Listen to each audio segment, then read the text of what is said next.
चलिए, संविदा कर्मियों के लिए कुछ बेहतरीन अपडेट जो है वो निकल करके सामने आ रहे हैं और आज उसी पे हम लोग बातचीत करेंगे। सबसे पहले तो साथियों आप लोगों को बताना चाहेंगे, बिहार कैबिनेट की बैठक एक बार फिर बुला ली गई है। जैसा कि आप लोगों को पता है और ये जानकारी आपको मिल ही चुकी होगी, चाहे कहीं से मिले और हमारे वीडियो के माध्यम से भी कल जो है आपको ये जानकारी प्राप्त हो गया है कि भाई बिहार कैबिनेट की बैठक बुला ली गई है। इस साल का पहले महीने का लास्ट कैबिनेट की बैठक बुलाई गई है और उसके साथ साथ और कुछ महत्वपूर्ण भी जानकारी आप लोगों के लिए है। जैसे कि देखिए, मधुबनी से माननीय मुख्यमंत्री का एक बड़ा ऐलान क्या है हम कुछ नहीं बताएंगे, आज उस वीडियो में आपको सुनवाएंगे, खुद आप देखेंगे कि इस तरह का ऐलान है क्या है। और साथ ही और बड़ी बात, बजट सत्र शुरू होने वाला है, पता है ना, फरवरी माह आ रहा है और इसी फरवरी माह में बजट सत्र भी जो है बिहार का। तो साथियों बने रहिए, बहुत कुछ आज संविदा कर्मियों के लिए।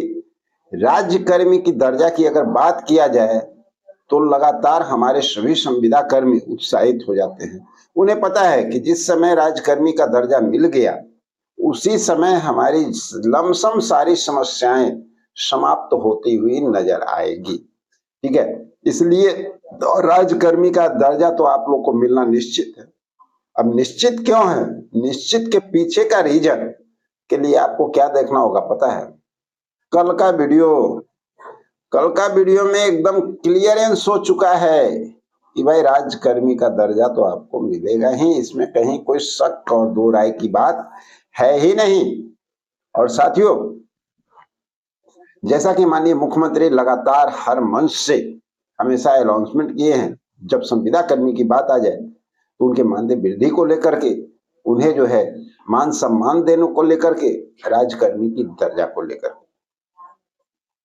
आज मधुबनी में उनका जनसभा हो रहा था, आप लोग जान ही रहे हैं, समृद्धि यात्रा चल रहा है और इस समृद्धि यात्रा के दौरान एक महत्वपूर्ण जानकारी जो निकल करके सारे आप लोग के सामने आ रही है वो है संख्याकी स्वयंसेवक जो लगातार मेहनत कर रहे हैं, प्रयास कर रहे हैं। कल के डेट में अगर आप कहेंगे कि भाई हमें क्या कमी था, उनकी बात सुनी गई, उनका बात माना गया, आखिर हमें क्या कमी था, हमें पीछे क्यों रखा गया। तो देखिए, जो लोग मेहनत करेंगे ना फल तो उन्हीं को मिलेगा, ये सभी लोग को पता है। ठीक है, सरकार जो है काम कर रही है, सरकार संविदा कर्मी ऑल ओवर जितने भी संविदा कर्मी हैं सब पे बात बोलती है, माननीय मुख्यमंत्री बोलते हैं, लेकिन कभी आपने सोचा है, कभी सोचा है एक बात कि भाई सब पे बात बोलते हैं, कितने विभाग हैं, उसमें कितने डिपार्टमेंट है और कितने संविदा कर्मी लोग। तो भाई बात किनकी सुनी जाएगी, बात उनकी सुनी जाएगी जो फील्ड में मौजूद रहेंगे, जो हमेशा सरकार के नजर में बने रहेंगे, जो ये सोच करके नहीं सोएंगे कि भाई हम जो है इलेक्शन का टाइम आएगा उस समय एक कार्यक्रम कर देंगे, सरकार के नजर में आ जाएंगे और हमें जो है सम्मान मिल जाएगा और हमारा मानदेय वृद्धि हो जाएगा, तो हमें राज्यकर्मी का दर्जा मिल जाएगा, तो हमें समायोजन हो जाएगा। ऐसा नहीं होने वाला है। उन्हीं को फल मिलने वाला है जो रेगुलर सरकार को नॉक कर रहे हैं, सरकार के नजर में बने हुए हैं। सरकार अगर कोई भी काम करना चाह रही है तो उनके जहन में उन संविदा कर्मियों की बात भी कौन जाती है कि नहीं भाई फलाना लोग जो है लगातार एक्टिव नजर आ रहा है, इसको अगर इग्नोर करते हैं तो क्या होगा। हर बात को आप लोग समझिए, तो इसीलिए लगातार जो प्रयास करेगा सफलता तो उसे मिलेगी, तो कहीं कोई शक नहीं है। तो चलिए, जहां तक कैबिनेट की बैठक की बात है तो उस पर हम लोग चर्चा कर ही लेते हैं कि बिहार कैबिनेट की बैठक बुला ली गई है। लेटर भी आप साइड स्क्रीन पे देख सकते हैं, कल भी हम वीडियो में सारी जानकारी आप लोग को दे चुके हैं। 29 तारीख को यानी गुरुवार, बृहस्पतिवार जो है, बृहस्पतिवार को 29 तारीख को कैबिनेट की बैठक बुलाई है और वो भी संध्या 4 साढ़े 4 बजे। ठीक है, अमूमन ये बैठक कब होती है, मंगलवार को, लेकिन इस बार बुलाया गया है बृहस्पतिवार को 29 तारीख। 4 साढ़े 4 बजे, ठीक है। बैठक बुला लिया गया है, लेटर जारी हो चुका है, लेटर आप लोग देख सकते हैं। अब सवाल उठता है कि संविदा कर्मियों पे लगातार जो है समीक्षा हो रही थी, पता है ना आप लोग, हर विभाग को ऑर्डर पारित किया गया था कि भाई जो रिक्त पद हैं उनकी जानकारी दीजिए। और भी समीक्षा बैठक में मानदेय वृद्धि को लेकर के बहुत सारा जो है बात निकल करके सामने आया है। तो मान करके चलिए कि मानदेय वृद्धि तो होना ही है, साथ ही साथ और भी कई कार्य आपको इस कैबिनेट की बैठक में होता हुआ नजर आएगा। तो साथियों बने रहिए, लेकिन सबसे पहले आज देखते हैं हम लोग माननीय मुख्यमंत्री मधुबनी से क्या ऐलान कर रहे हैं, थोड़ा इसको सुन लेते हैं, उसके बाद हम लोग चर्चा करते हैं। तो अगली बार जितना हो रहा है तो जितना सब, तो इस बार तो सरकारी नौकरी भी तो धीरे बढ़ाते गए, तो उसमें 40 लाख लोगों का रोजगार हो गया। तो 10-10 किया था तब बीसी न जी, अब उसके बाद हो गया मैंने बिल्कुल 50 लाख युवाओं को नौकरी और रोजगार हो गया। तो इसी प्रकार से हम लोग तो आगे के बारे में और सोच लिए हैं, 5 वर्षों में 1 करोड़ युवाओं को नौकरी और रोजगार मिलेगा। तो इस बार तो सरकारी नौकरी भी तो 10 था तो 10 रहा, बाकी को 10 रखे थे तो 40 हुआ। तो अगली बार जितना हो रहा है तो जितना सब इसके बारे में आपको कह रहे हैं कि 5 वर्षों में 1 करोड़ युवाओं को नौकरी और रोजगार देने का लक्ष्य रखा जाएगा। तो उसमें फिर आप समझिए कि फिर जो है जो 10 लाख युवाओं का हुआ है सरकारी, तो उसी तरह से उसकी भी संख्या और बढ़ेगी। तो इसी तरह से सब तरह से काम करते रहे, कर रहे हैं।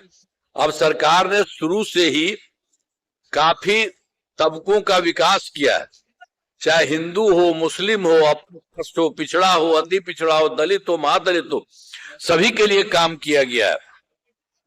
और हम लोग पहले भी बता दिए हैं, मुस्लिम समुदाय के लिए तो किए ही, हम मुस्लिम समुदाय के लिए और किए हैं, समुदाय के लिए भी अति पिछड़ा है, दलित है, महादलित है, मुस्लिम है, सभी कम्युनिटी के लोग उसमें शामिल हुए।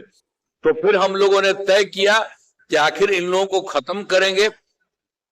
तो शुरू तो हुआ था कि 2 लाख रुपया की दर से इनको सहायता देना शुरू करेंगे और 5 वर्ष होगा। लेकिन उसके बाद फिर हमने तय किया है, शुरू में हमने कहा कि नहीं साहब, इतना 5 वर्ष चलाने का जरूरत नहीं है, और जरूरत पड़े तो और ज्यादा पैसा होना चाहिए। तब हम लोगों ने दे दिया है। अब तय कर दिया इन सभी 94 लाख गरीब परिवारों को प्राथमिकता के आधार पर रोजगार योजनाओं से जोड़कर राशि दी जाएगी। यानी आवश्यकता के आधार पर 2 लाख रुपए से ज्यादा राशि भी दी जाएगी। तो एक तरह से हर तरह से काम हम लोगों के द्वारा किया गया है। और पहले तो सब काम करते ही थे हम लोगों ने। तो 2006 में ही पंचायती राज संस्था का और 2007 में नगर निकायों में महिलाओं का, तो हम लोगों ने तो उसी में तय कर दिया था शुरू में ही कि इसमें सब में रहेगा 50% महिलाएं, आधा। जैसा कि आप लोग सुन रहे थे माननीय मुख्यमंत्री नीतीश कुमार जी, आप देख रहे हैं जहां भी जा रहे हैं, जब भी कोई बात हो रही है तो बात हो रही है 1 करोड़ रोजगार नौकरी। हर सभा, हर जनसभा में 1 करोड़ रोजगार और नौकरी की चर्चा करना माननीय मुख्यमंत्री भूलते नहीं है। उन्हें पता है अब जो है जनता को क्या चाहिए, अब युवा वर्ग जो है क्या चाहता है। अब हम बेरोजगार रहना नहीं चाहते, हमें नौकरी चाहिए, सम्मान चाहिए, और उसी पे कार्य जो है आगे बढ़ रहा है। और एक खुशखबरी आप लोगों के लिए, जो कि शायद पहले से पता भी होगा, और वो खुशखबरी ये है कि जब इस तरह से विकास की गति तेज हो चुकी है और हम सब लोगों के लिए काम हो रहा है, सरकार जो है सम्मान दे रही है, तो जान लीजिए कि संविदा कर्मियों को सम्मान, काम के बदले सम्मान, वेतन का भी सम्मान बहुत जल्द लमसम सभी संविदा कर्मियों को मिलने जा रहा है, जिसमें कि 4.5 लाख संविदा कर्मी की बात जो कही गई है, उसमें से प्राथमिकता सूची भी कुछ तैयार किया जा रहा है। और हमें उम्मीद है कि वो सूची, देखिए 1 दिन हो, 2 दिन हो, 4 दिन हो, हो सकता है कैबिनेट के पहले भी या कैबिनेट के बाद भी, कभी भी जैसे ही उसकी जानकारी मिलती है कि आखिर क्या क्या चीज बनाया गया है, तो आप लोग के बीच जो है वो वीडियो लेकर के जरूर आएंगे और आपको बताएंगे कि आखिर किन लोगों को कैसे बेनिफिट मिलने जा रहा है और किन को पहले बेनिफिट मिलने जा रहा है। क्या कि कुछ वैसी भी बातें निकल करके सामने आ रही है। प्राथमिकता तो रहेगा ही रहेगा, लेकिन उसके साथ साथ और भी कई चीज उसमें शामिल किए जाने की बातें हो रही है। तो साथियों, जैसा कि संविदा कर्मी, आउटसोर्स कर्मी, दैनिक वेतन भोगी कर्मी, सभी के लिए लगातार सरकार की भी प्रयास कर रही है और हम लोग भी प्रयास कर रहे हैं कि लगातार आप लोगों की आवाजों को उठाया जाए और सरकार तक जो है पहुंचाया जाए और कोई भी विभाग, कोई भी लोग जो है छूटे नहीं और किन्हीं का काम रुके नहीं। और इस बार सरकार एकदम मूड बना चुकी है, लगातार काम करेगी और लगातार जो है धीरे धीरे सभी के बारे में निकल करके सामने आ जाएगा सारी सच्चाई और सारी बातें। और आप देखेंगे भी कि रिजल्ट भी आप लोगों के सामने चंद दिनों में निकल करके सामने आने जा रहे हैं।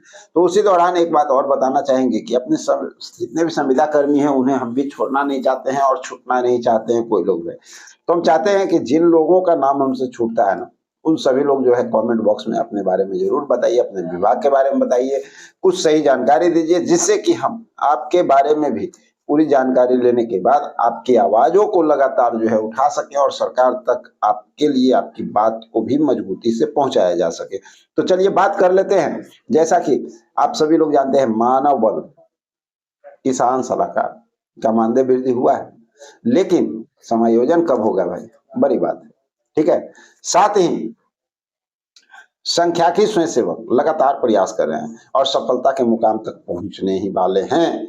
साथ ही हम बात करेंगे वार्ड सचिव, जो पुराने वार्ड सचिव हैं, आप लोगों के लिए भी तालमी मरकज की बात करेंगे, शिक्षा सेवक की बात करेंगे, टोला सेवक की बात करेंगे। आप लोगों के लिए भाई 6 फरवरी बड़ा दिन होने जा रहा है। 6 फरवरी 2026 को गर्दनीबाग में एक जुटान आप लोगों का होने जा रहा है और उसमें जरूर शिरकत कीजिए और ज्यादा से ज्यादा संख्या में आप लोग एकजुट होइए और मजबूती के साथ सरकार के सामने खड़ा होइए अपने मान सम्मान के लिए, क्योंकि सफलता तभी जाकर के मिलने वाली है। हमेशा जो है प्रोटेस्ट में कभी भी पीछे नहीं रहना है, क्योंकि ये आपका अपना अधिकार है। तो साथियों, इसके साथ साथ मदरसा के जो शिक्षक हैं, संस्कृत विद्यालय के जो शिक्षक हैं, ग्रामीण आवास सहायक हैं, CHO हैं, कोविड लैब टेक्नीशियन हैं, परिचारी हैं, मीटर रीडर हैं, रसोईया हैं, लोक शिक्षक हैं, शिक्षा सेवक हैं, बाल दीदी हैं, कार्यपालक सहायक हैं, ANM हैं, 853 के ANM भी शामिल हैं। आप सभी लोगों के लिए, आशा, आंगनबाड़ी, ममता, सबके लिए हम सब लोग लगातार आवाज उठा रहे हैं और हम उम्मीद करते हैं कि आप लोग भी इसी प्रकार साथ देते रहिएगा और आप लोग भी मनोबल को बढ़ाने का प्रयास कीजिएगा। और जो भी साथी छूटते हैं उन सभी लोगों को बार बार हम कहते हैं कि बस कमेंट बॉक्स में अपने बारे में बताइए, अपने डिपार्टमेंट के बारे में बताइए, जिससे कि आपकी जानकारी भी निकाली जा सके और आपके लिए उचित जो मांग है उसका मांग भी हम लोग सरकार तक पहुंचाने का प्रयास करें। तो चलिए साथियों, मिलते हैं एक और जबरदस्त इंफॉर्मेशन के साथ अगले वीडियो में। तब तक के लिए जय हिंद।